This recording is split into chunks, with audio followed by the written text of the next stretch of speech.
Magandang araw mga kalagalag, this is Miss Darlene Vlog, ang inyong kalagalag. For today's video nga ay kami ay naglalakad na naman, maglalagalag na naman ang ating gitaristang lagalag. Una sa lahat mga kalagalag ay huwag nyo nang pansinin ang aming camera dahil ito talaga ay maalog-alog. Sana all umaalog. Char. Eri nga ni mga kalagalag at kami ay maglalagalag din sa pier ng Balanacan. Kami ay maglalagalag dahil walang signal sa aming bahay. Talaga naman kami hindi man lamang makapag-live. Kaya naman eto mga kalagalag at kami ay luluwas ng Balagon para kami ay makapag-live at kami ay masilayan ninyo ng bonggang-bongga.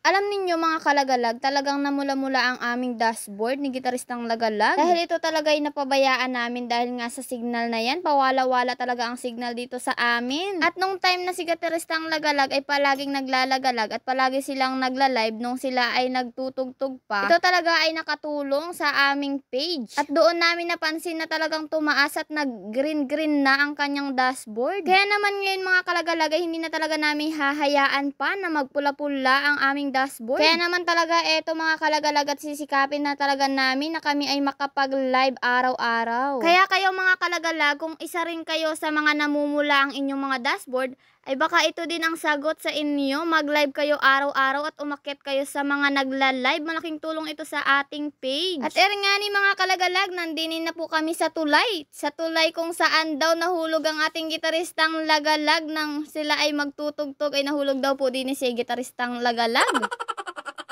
Oo nga mga kalagalag, dito raw po nahulog ang ating gitaristang lagalag at nalubluban pa ang kanyang speaker. Kung napanood po ninyo ang kanyang video, nagkikwento po siya doon na siya ay nahulog nga dito sa tulay na ito. Nung time na nahulog ang ating gitaristang lagalag dito sa tulay na ito, dito sa ilog na ito, ay sila ay papunta sa pagtugtog, sa pagkaroling. Ay talaga namang ligong-ligo ang ating gitaristang lagalag noon. Pati naman ang kanyang speaker ay naligo din.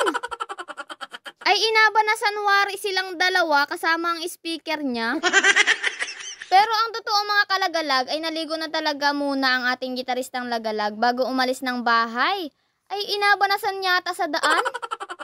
Pero sa totoo mga kalagalag, buti nga ni at wala naman nangyaring masama sa ating gitaristang lagalag. Siya naman ay naligo lamang at hindi siya nasaktan sa kanyang pagkahulog. Ay nagatawa pa nga ni at kalat pa ang utot sa ilog mga kalagalag.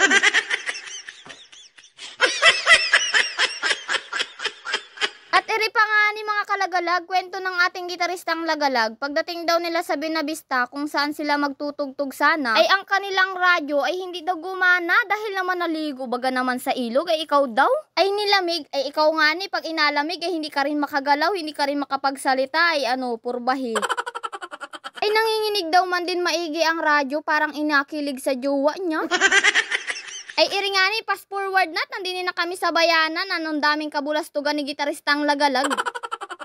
At ayan nga ni talaga naman, talagang lumuwas para sa signal. Bakit baga ganiri din sa Marinduque, kahit saan ay wala ng signal? Ay baka dyan naman sa kilikili mo kalagalag ay may signal, ay parini daw at nang masubukan. Ay eri nga ni man din mga kalagalag at nandini na nga ni kami sa pier. At eri daw nga ni si Sir, shoutout daw sa kanya. Ayan Yan at dito mga kalagalag ay humahanap na kami ng pesto kung saan kami pipesto, saan kami magtutugtog, kung saan baga may signal. Diba mga kalagalag, napakaganda ng mga tanawin dito sa aming lugar, kaso walang signal dito.